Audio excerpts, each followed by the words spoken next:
Um, In a related topic to long form versus yeah, short form content, I think you might have some good insight on this.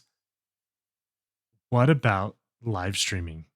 Because live streaming is a totally different beast. This is probably a yeah, different video than the one that we were just making. Um, what do you do to keep the story alive for your audience when you are live streaming? Because you did live streaming for 2 years, what, several years, yeah, several years 2.5, straight. 3 years, yeah. And Um, you definitely figured out something because you had yeah, people so coming and sitting in your chat and watching you. I think for me it was my main game. I kind of chose the option to play one game, right? Um, for me, it was a combination of a couple of things. Mm. One, I had an awesome social media manager, um, which was my wife, um, who really helped You me had someone grow. in your chat Yeah, yeah. pushing conversation. Not only that, but she helped me push my actual socials as far as Twitter went and that sort of thing. She helped me run that. Not saying that's how you have to do it. She's got a great mind for social media. Find Um, people who know what they're so doing. surrounding yourself with people that know what they're doing is going to be a huge help. Secondly, I think one of the big things that I really tried to focus on was just drawing, constantly having that conversation going. When someone asks a question, answering that question as fast as you can. I mean, if you're in the middle of action, obviously you can't do anything about that. But having good conversations and interactions with the chat is what you need. And then taking those interactions and breaking those down into clips or uh in YouTube's case, shorts or reels and posting those on the socials as look at this funny moment that happened during stream. And all of a sudden people are like, wait, what was the funny moment? I missed it. Mm, yeah, FOMO is a real thing. yeah. And Fear of missing you, out. For those who don't know yeah. what FOMO is, if you hear FOMO, it's fear of missing out. Yes. Um, I think that was a really big thing for me was posting those shorts of welcoming moments and interacting moments. The other thing is a lot of people get stuck in this giveaway kind of mindset. Oh yeah, I've seen that. Um, One of the things that I tried that worked really well was to get people from like a social media over to my stream. One of the giveaways we did was for an Elgato Stream Deck. Mm. Um, and this is before they were like 16 buttons. It was just one of the little 8 buttons or whatever it was when they eight. started. Yeah, 6 or well, it was something. more than that. I think it was like eight or like 12 buttons or something like that. But it I can't remember. But it what I did is we went to social media and we said, look, every day I'm gonna post a keyword on my Twitter or on my social media. You have to come into chat in order to get an entry in the giveaway, you have to post that keyword. Mm. So it drew people in. They had to post a word. And yeah, we had those people that came in, posted that word, and And jumped out. skedaddled. Yeah. Uh, but I had so many cool interactions with people that would pop in and use that word in a sentence. And it was generally something weird like a type of cookie or I like I that can't remember idea. what all of them were, but um, coming up with ways to interact with chat or to almost force interaction from chat in the stream um, was a big thing for me. Yeah. Um, I would just kind of summarize what you're saying, keeping chat entertained Mhm. when the gaming content or the live stream content is kind of at a down is where you're going Yeah, to lose everybody, right? And if yeah, you can keep, like you're saying, put those things in your add in the giveaway or add in the chat fun thing to do in chat. Or if you are in that downtime, find a way to get chat involved in what you're doing in the game or in the live stream, Yeah. whatever you're streaming. I say game because a lot of Twitch is gaming. And a Right. lot of streaming tends to be gaming, but I know that there's just chatting and those other categories. But One other thing that I think is really prevalent today that wasn't prevalent when I was streaming oh yeah, is ads. Mhm. Learning where to place your ads, because ads is where you're going to start losing people. And Twitch is I know I'm guilty of it. Someone runs an ad, or an ad is in the middle of the action. I will click out and go to a different channel for a second, and sometimes I get distracted and never come back. yeah. Oh Um, yeah. but knowing where to place those Ad and being like, "Hey management. guys, yeah, ad management is a real and big thing." Especially Um, on Twitch.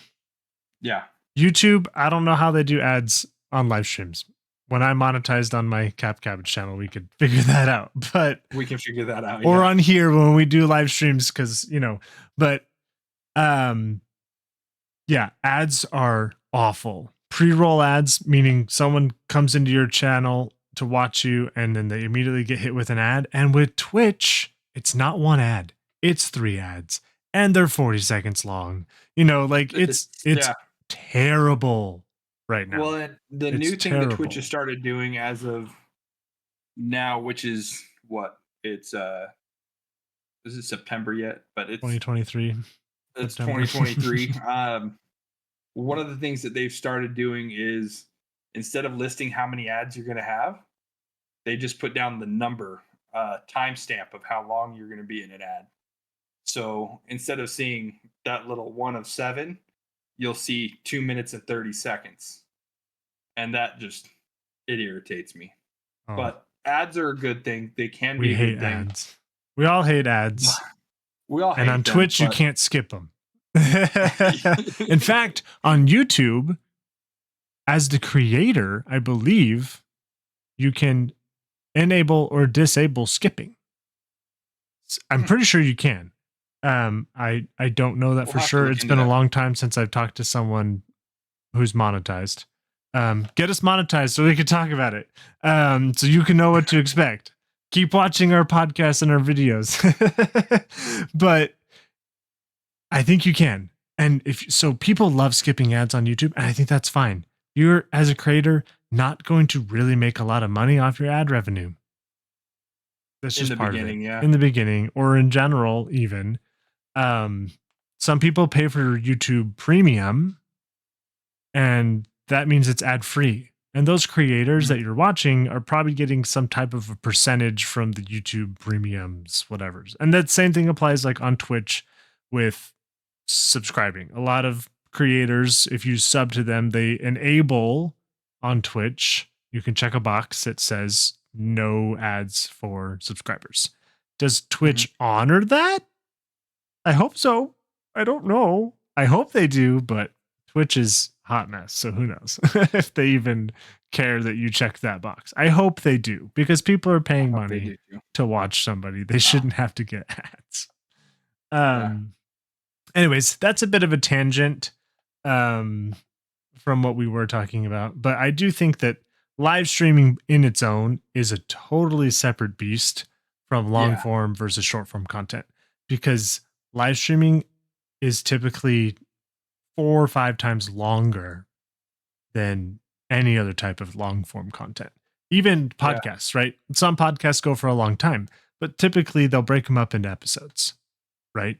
Right. Like we're going to try and average Live about live 45 minutes to an streams, hour. you have, right, in a live stream, you can have anywhere from 4 to 8 to 12, even 24-hour live streams that are That gonna no one's have going to dead watch spots. unless you do something about Yeah, it. yeah, they're gonna have dead spots, and they're gonna have time that you need to fill as that creator. So, Yep.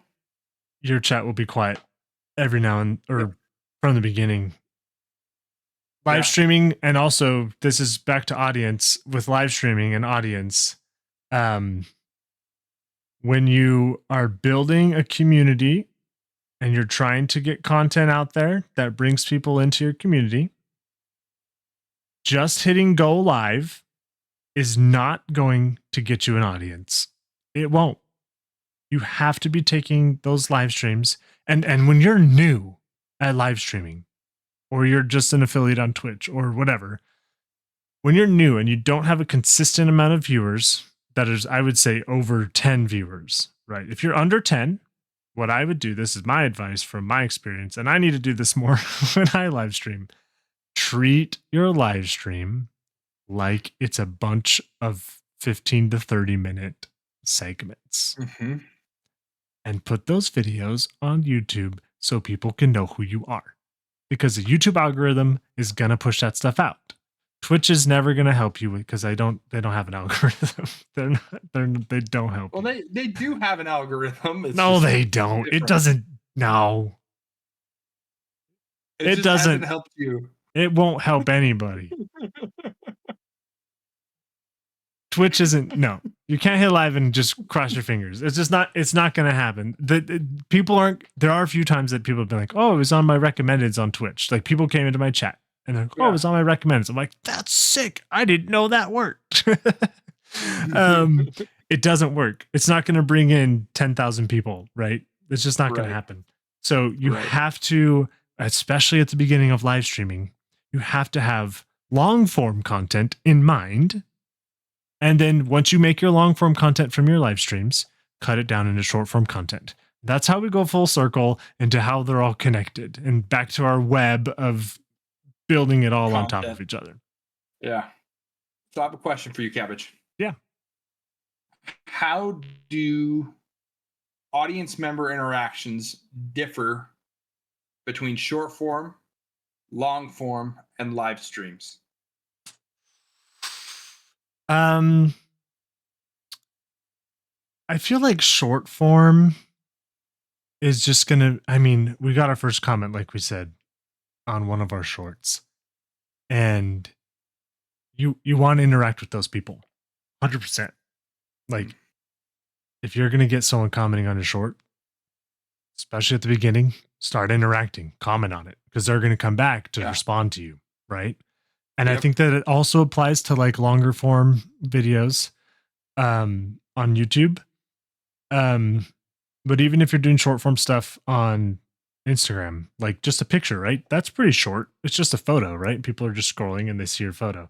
If people are taking time out of their day to comment on one of your videos or your posts, you should probably respond. Granted, there are situations that I would say don't respond or ignore and don't let it get to you. And we've talked about negativity in our podcast. About that today, trolls. We did. It's from our podcast. Yep. You can watch the pilot episode. We talk about negative comments. And we will talk about that a lot because it's just a piece of the puzzle in terms of content creation. So I feel like short form and long form, you're going to run into a similar engagement with your audience. Yeah. When you're live streaming, if someone comments in your chat and they're brand new, especially if they're brand new, and you don't say anything for 15 seconds, they're gone. They're not there anymore because you didn't say anything. If you have people that are returning, there's a bit more of like a, they're here to hang out and that's fun. I love live streaming when people are in chat and they're talking with each other or talking with you and you get to talk with them. And it's such an enriching, awesome experience. So long as it's a positive type of comment, right? There's going to be times where it's like, that was so horrible. Back when there were hate raids on Twitch, right? Like 2 years ago, like that was no fun. But I feel like you have to treat them, they're kind of treated differently because in one sense you're reacting to people live and they're waiting for you to talk back, and they're texting, so they can text a lot faster than you can maybe read it and speak to them. And that's a lot. It's hard to get used to that because it is really weird. Whereas on YouTube and stuff, you're not as pressured to respond to everything. But I feel like every time someone comments, like anytime I comment, on a video, there's this like cross your fingers that the creator of that video responds to you. Like Yeah, when the creator of the video responds to you on something you've said, some side comment on their video, like you're like, cool, this person read my comment. They cared about what I had to say. That can get overwhelming. I'll say that. It can get overwhelming I if you've got think 1,000 comments to go through. But I think it's important to know also that that humanizes your content. oh, 100%. Um, Because because we're you're humans coming here from a place talking. of yeah, yeah. But there's still that disconnect. hmm it's where the separation of the screen meets the conversation with the audience. Yeah. And on so many videos, whether it's I go to Minecraft because it's one of the biggest that's out there, but um you look at these Minecraft videos and the creators of these things have made these cool creations, and they're hoping people stop by, and when people stop by and comment, it's a cool feeling for them, Oh, yeah. but it's also a cool feeling for the audience member who commented, "Hey, I really love this." To get a thank you so much for watching. Thank you so much for taking your time and watching my video or my content Yep. that I put out here for you to be able to consume. Yep. The only other thing I would add is if you want to really get into a community that's you can engage with, and whether it's your community or it's this community that we're building, there's make a Discord Mhm. because Discord is a great place to join a group with like-minded people. Our Discord link is in probably all of our videos. Um, but Discord is great because that's even more interpersonal Yeah. than that disconnect between the comments. Because someone comments, it could be 10 minutes before you get to it, or it could be 2 days before you get to it, right? And then they're like, oh, I forget what I commented on. But if you're in Discord and you're like, hey, I'm talking about streaming and I'm not sure what I should do, like you can immediately get feedback from someone in the community or the creators of the community. Um, like that's where you find like-minded people. So if It's you just a love little home. content, yeah, if you love content and you want to have like-minded people, we have a Discord and you can join it and you can be a part of that. Mhm. Because that's who we want there. We want people who love creating content, regardless of what Mhm. kind of content you're creating, as long as it's safe for work. We don't want to hear about your There OnlyFans. there is not an NSFW section in the Discord. So There is not. there's that. There is technically one channel labeled not safe for work, and it's a or 18 and over channel or mature content channel, and that is our support channel. If you're ever feeling mentally drained or strained or whatever, and you just want a safe space to let it out, that's where you go. You Yep. post it in there, and then people can whether ignore it or they can comment on it, or you can just feel better that you got it out of your system. Yep. But yeah, Discord's an awesome place to interact with audience outside of all of these other things. And all that being said, tangents included, we just want to say thank you for stopping by and checking out our content.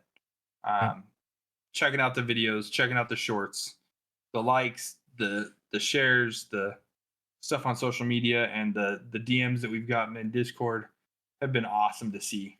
So thank you for those, and look forward to more. Yeah.